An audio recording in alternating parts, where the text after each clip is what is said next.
Hello, hello, hello, world. You know what it is, and you know who it is. It's your boy Mika on upcoming show Breaking Bread. This is part three of This Is My Life. Stotz, I'm happy you survived the first two parts, so hooray! We did it. But just letting you know, it's gonna, you know, not get bad, but the questions are gonna get a little bit more in depth than the last, 8 questions that we had. So I just hope you're ready. I'm ready. I mean, I'm a little nervous because I don't know what you got in store for me, but I could take it. I mean, I think you got it. You did good on the last two shows, so this should be a walk of the park. These are the crucial quarters because we're coming to the end. You feel me? So I think you got this. You did a good job on the last two shows, so why would you not do good now, right? True. That's facts. All right, there we go. Okay, so you ready to get into this? Let's do it. Yeah. Okay, well, just a little backtrack. You know what it is, and you know who it is. It's just your boy Mike on up and coming show, Breaking Bread. Like I said, this is my life, part three, where ordinary people have extraordinary stories. You don't gotta be famous. You don't gotta be a pop star or rapper or anybody famous and not have a story. Everybody has a story. You feel what I'm saying? And I feel that people should tell their stories because it could possibly help somebody in the situation that you were in at that moment, during your life. So this is why I decided to do this because I want regular people to have a platform to feel comfortable to tell their life stories because you can't take it with you when you die. You feel what I'm saying? So whatever pain and anguish that you went through, if you tell it, maybe somebody that's looking or watching could say, you know what? I'm happy she did that because I don't want to go through that. So they might, salute you and thank you. So, all right, Absolutely. let's get into it. Question number one. Describe some of the toxic traits you have. Oh Lord. Really? Um, I mean, I got like a whole book. No, let me stop playing. Like, I have a few, excuse me, that all right. I'm just gonna get into it because excuse me, I don't sound my voice. Okay, number one, I'm a big overthinker. I overthink everything. It could be the littlest thing, like say I'm in a relationship with somebody and they don't call me for 2 hours. Automatically, I'm like, this person's in jail. He's he's in the hospital. He got killed. Like all these different things go through my brain. It doesn't stop. So I'm a massive overthinker. That's something I've been working on. The second thing I'd have You to got say to give me a is, little bit more detail than that, girl. Get into details. oh, okay. So prime example, there was a time where I was dating this guy, and I didn't hear from him for like a whole day. And like we were like in an established relationship. So it was a whole day that passed by and I was like, where is this guy at? Like, why isn't he calling me? I'm blowing his phone up, blowing his phone up. I forgot that he had shared his location with me, which I don't understand why people do that nowadays, but okay. Like I do with my kids, but within a relationship, anyway. So I looked and I saw that he was in jail. So automatically I was like, oh my goodness. But prior to that, I called two jails, but not the jail he was in, two jails, three hospitals. I mean, I was calling his mother, his sister, is everybody. I was like, where is he? Where? I was overthinking, like obsessing, like I thought the man was dead. Here, he just got arrested for DUI, but I went overboard. Like I I had this man dead, wrapped up with a body bag. It was bad. what? So it was so bad. And No, that's crazy. I know, and it was like what that like. So that's something I'm working on. Is I really gotta bring it down like many notches because that's one thing is I overthink, and not just in a relationship, but about everything, every little thing imaginable. So I'm a big overthinker. Um, Number two, jealousy. I am hyper Okay. jealous, like hyper. Why are you are you laughing at I'm me? liking this. Go ahead, keep going. I'm liking this one. I am super jealous. So I in a relationship with somebody and it could just take a look from another female to my man, but I'm yelling at him because she looked at him. Like, why are you mad at him? Like, you should be mad at the fact, like, okay, he didn't look back at her. It was just me. Oh, you gonna look at her? Go ahead, look at her. Go ahead, do what you want to do. Like one of those things. I go off the edge, like I dive right in. So jealousy is a big thing for me.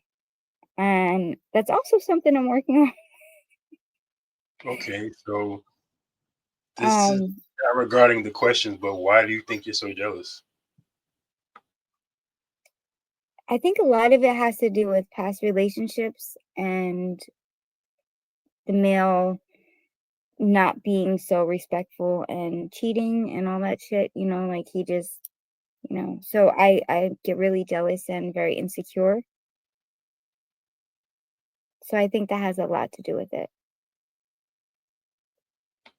Okay, I can respect that. I mean that seemed like a legitimate reason. I mean, hopefully, you get that fixed so things could possibly be better in the future. So Yeah, I hope so too. And I mean, like with a lot of relationships, because of my jealousy, I sabotage them. Like, like that's another, I'm self-sabotager. Like I don't know how to explain how I do it. I just do it and I don't do it on purpose. It just naturally happens.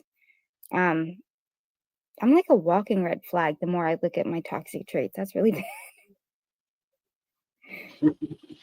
why would you say that about yourself? Because the more I look at like my toxic traits and the more I think about them and like, okay, so I've like got like three more written down, which I don't know if I'm gonna do all three, but the more I think about it, it's like, damn, like, okay, she's jealous, she's an overthinker, she is a self-sabotager. I mean, the next thing is she is an obsessive, like she's obsessive, so obsessive not in like crazy way, but Okay, let me clarify that one. I was getting ready to say clear that up for the people watching, man. Yeah, let me clarify that. Okay, obsessive is in like, okay, why it falls into the category as overthinking. Why didn't he call me? Why is he not doing this? Why is it this, that type of thing? So I become obsessive that way, not obsessive like, oh my gosh, pictures of him and shrines and stuff. That's weird. That's not what I meant. Yeah, I was just saying you gotta kind of clear that up because some people would be looking and be like, "Oh my God, she's so pretty," and then they listen to you, they're gonna be like, "This girl is pretty." So, She's certifiable, like yeah. so do you have any other toxic traits you want to share? Uh one other one is I can be constantly negative. And so the thing is I try to stay positive. I'm always preaching about being positive, positive, positive. But in the back of my mind, it's negative, negative, negative. So I need to bring down that negativity. Like, for example, um,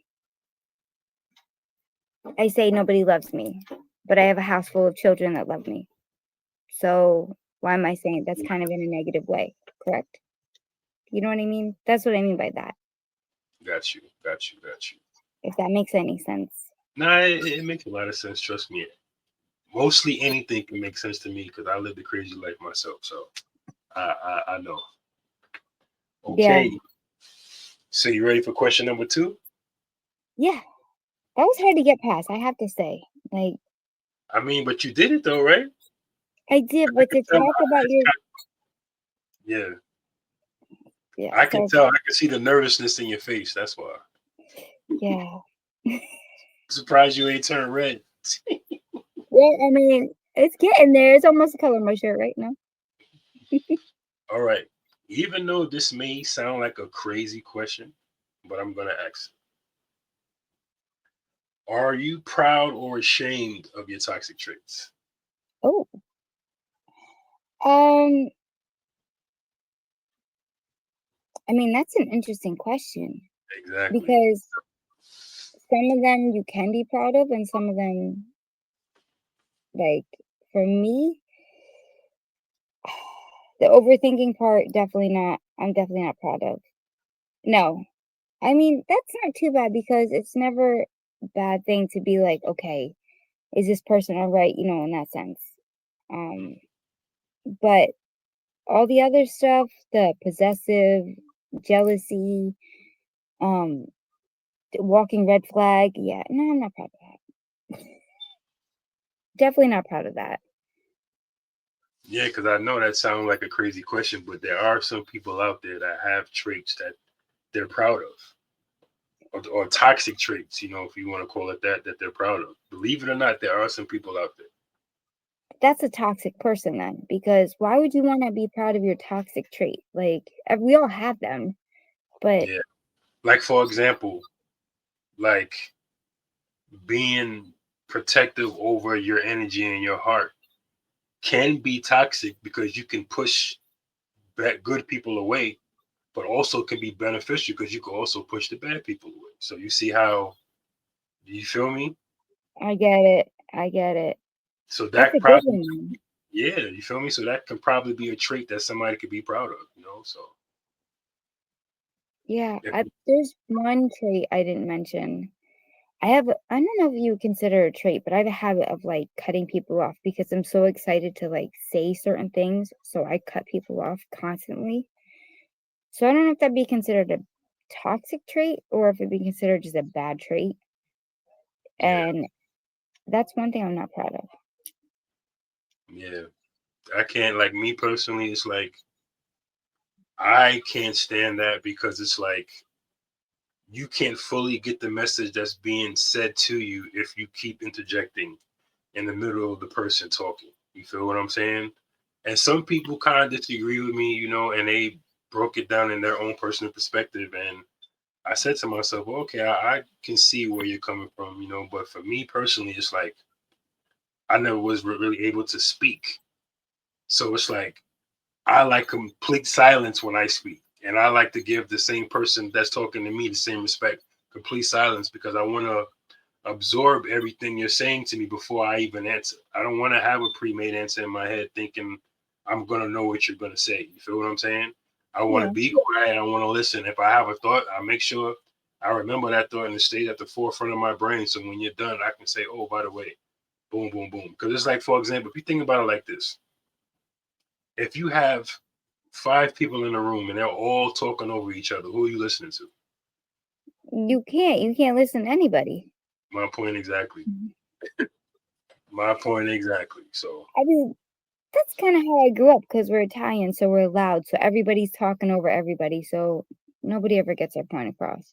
You yeah, can't, and then you have the deaf people in my family that, their hands are going too. So you're trying to keep up with that conversation, plus yell over this one. Maybe it's just natural for me. yes, natural Italiana. Who knows? All right. Question number 3. This is a deep one, but you gotta get in details. Every question that I ask, you have to get into details. Okay. Question number 3: how has your past choices affected your loved ones? Oh, child. Okay. So, to start off, I was an addict. Um, I'm not going to say how long I'm clean because that's my personal business and I stopped counting after a certain period of time. So I'm just proud to say that I'm clean. Uh, it definitely has affected my family and my past relationships badly in a very negative way to the point where I burnt so many bridges that I don't have many left, if I have any left.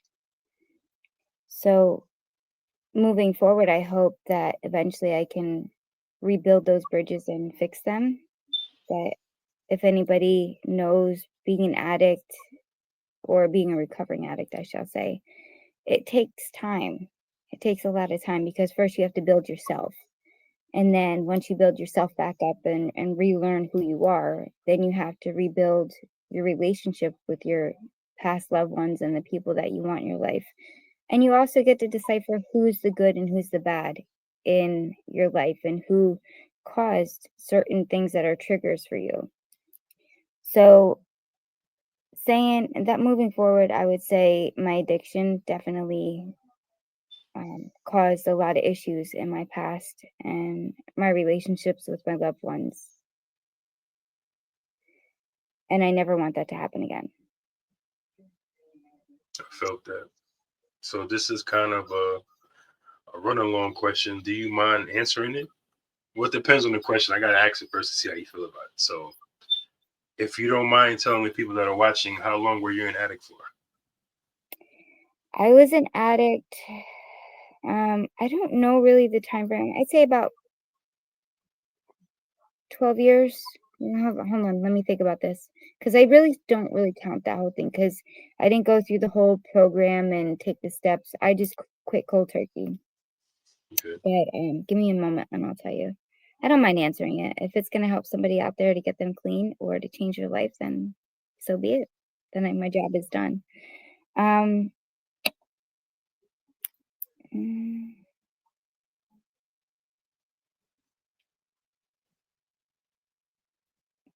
it's been over 15 years. We'll say that.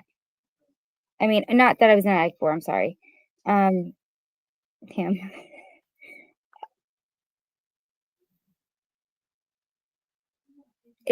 I was an addict for more than 10 years, and I was addicted to pain medication. And it started out with a doctor writing a script, good old script. And from there, it just went up to the top, and I was taking the most strongest medication you could take, which is fentanyl at the time. And they were in a lollipop form. And I used to have a lockbox that I'd have to put them in, and it was pretty bad. But I was a functioning addict, which is even worse. So I would get up and I would take care of my kids and I would do everything and still be able to, be that addict. And I wasn't the one that nodded off and all that stuff. It was just, I was a functioning addict. I would take care of my kids and just do the daily house stuff, cook, clean, go shopping, driving. I should have never drove. Um, but when I decided to get clean, it was just a spur of the moment thing. And I said, I'm going to do it. And I did it. And it was the worst 2 weeks of my life. The first 2 weeks were the hardest. After that, it was a process. And sorry about that. It was a process. And then from there, it's just rebuilding yourself. And still till this day, I'm rebuilding myself. And I'm years and years later, over 12 years later, of rebuilding. And yeah. So okay, so this is a run along question. This is not the main question, but what you said sparked this question, so I'm gonna ask it. What made you finally say you want to stop? So it was just one day I got tired of like constantly, it felt like I was chasing it. And it wasn't chasing it as in like they call it chasing the dragon. It wasn't that. It was more or less like every time I go for my script, it was already gone because I was taking too much and I was taking too much and I was taking too much. And I mean, like I said, I was on a high dose, but I just decided one day I woke up and I looked at the bottle and I said, I'm done. And I poured it down the toilet and I quit cold turkey. And that was terrible. That was really hard. I mean, I can imagine because I've seen a lot of family members suffer from addiction. So I personally don't know if it's art. I never really indulged into drugs, but just to see the effect that I had on my loved ones just let me know like this shit ain't no joke, man. This is for real. You know what I'm saying? This is for real, man. It's like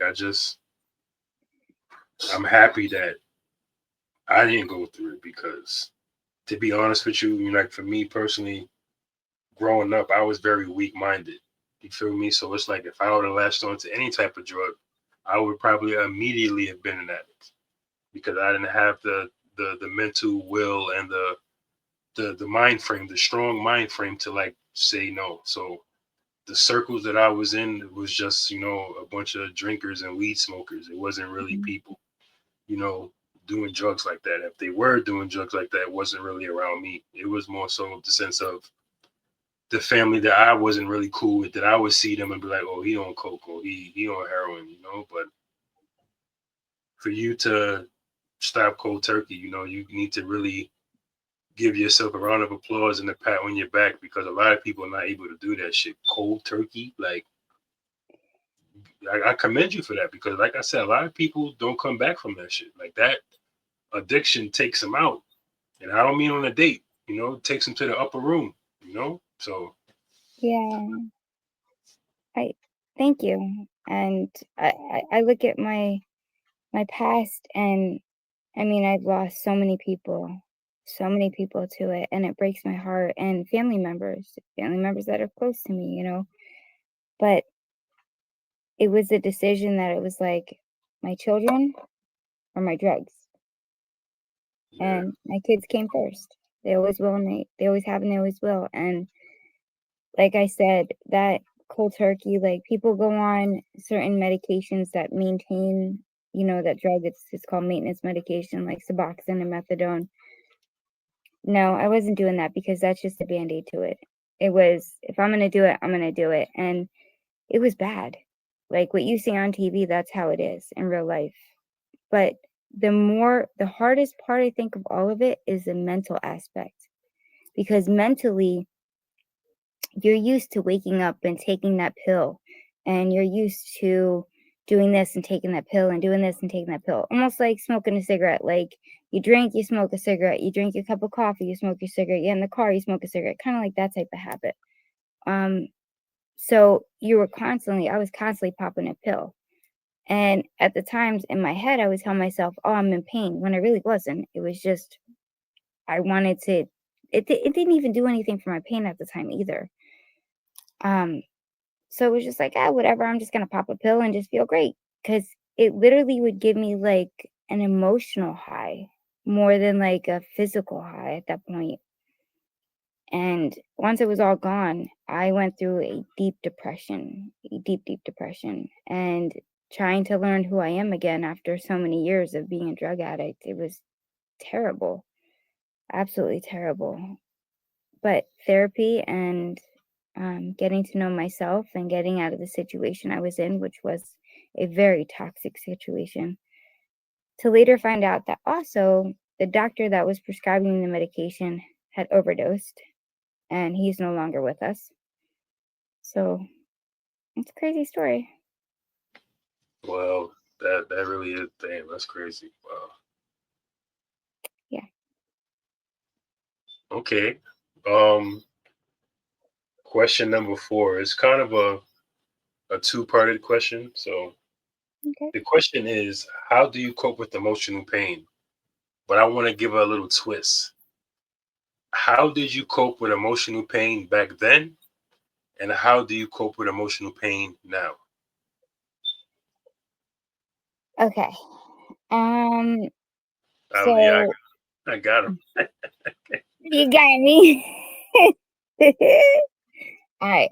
Well, that's actually like a three answer for me, like a three-part answer, because back then I coped with the pain by taking a pill. Like emotionally, it was just like, I'm just gonna pop a pain pill. I'll be good. Don't worry about it. Can't see it, can't deal with it. It's gone. I'll deal with it in 4 hours. When I feel pain again, I pop another pill. That type of thing.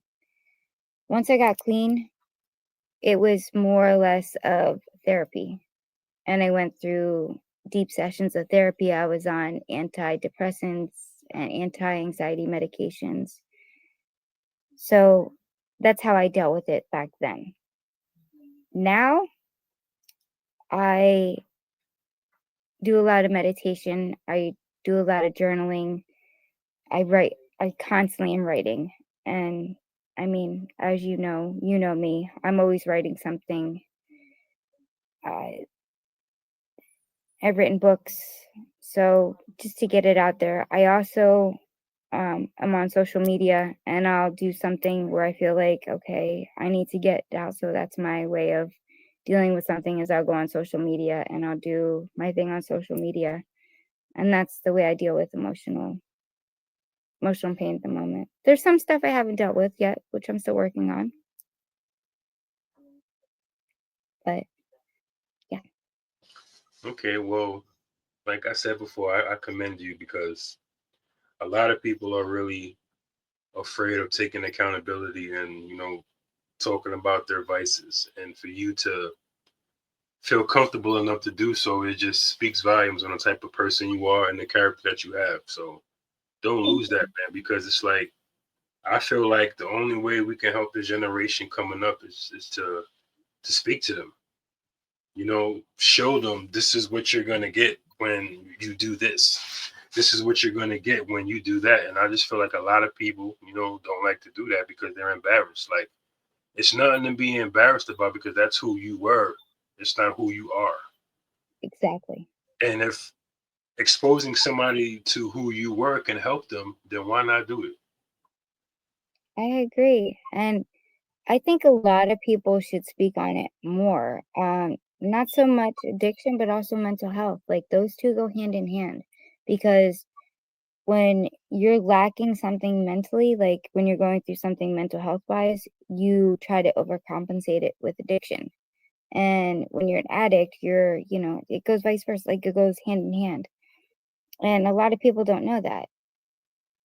It's, I think a lot of people need to take accountability for their actions and also, like you said, just we all have our vices. Even if your addiction is chocolate, okay? You're addicted to chocolate. I'm addicted to ginger ale right now. I'm obsessed with ginger ale. As you know, I drink ginger ale all the time. That is just my thing. I have an addiction to it. People are addicted to their phones, social media, like just, you know, but there's an addiction and then there's okay, you're just obsessed with it. There's a thin line and you need to really kind of decipher which ones are how can I put this? Like What's a way like to make it health- clear? like healthy addictions, you mean? I know what you Yes, mean. thank you. I got lost there for a moment. Okay. So those are my questions and I'm happy you answered them. So for the people that are watching, what advice would you give them about trying to rid themselves of their addiction? I mean, you can't really push or rid anybody from their addictions. That person has to be ready mentally, emotionally, physically, everything. Like they need to be ready. Like, for example, say somebody was using and you can't just go up to that person and be like, hey, you got to stop using this. We're going to get it. No, you can't force somebody to do that. They have to be ready. So for the people that are watching, I I hope that if you do need help, you seek it.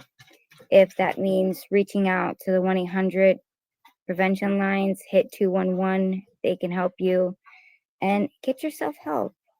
There's nothing wrong with it. There's nothing wrong with, having, an addiction to something.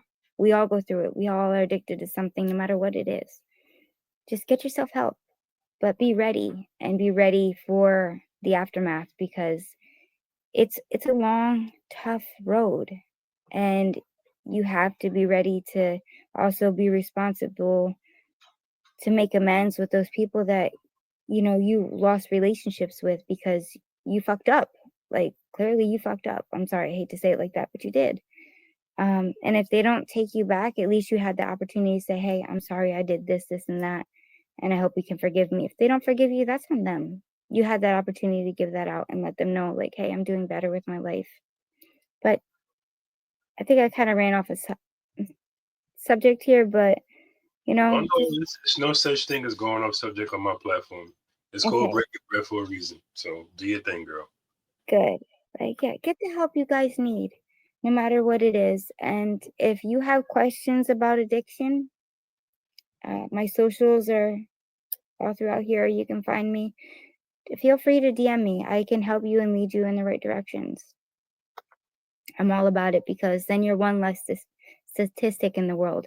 Because I'm tired of everybody, losing themselves because of addiction or mental health, because, they were trying to, just get yourself help. And I'm here. Amen. Amen. Amen. I love that. Words of inspiration for those suffering through addiction. I appreciate that. All right. It's time for the random question. Pick a number. Pick a number 1 through 25. Ooh, give me number 11. I think I asked you this before, but because you were on my platform before. What would you tell your 15-year-old self? We did this one already. Dude. Nope. What would you tell your 15-year-old self? I already answered it and I name dropped, and I don't want to name drop again. Well, then don't name drop. Do not have sex. Okay. That's all you would tell your 15-year-old self? I tell my 15-year-old self, do not have sex with that boy. He's going to cheat on you. He's going to do this. Do not fight that girl. No. Just don't do it. Boys are bad. They have cooties. That was funny.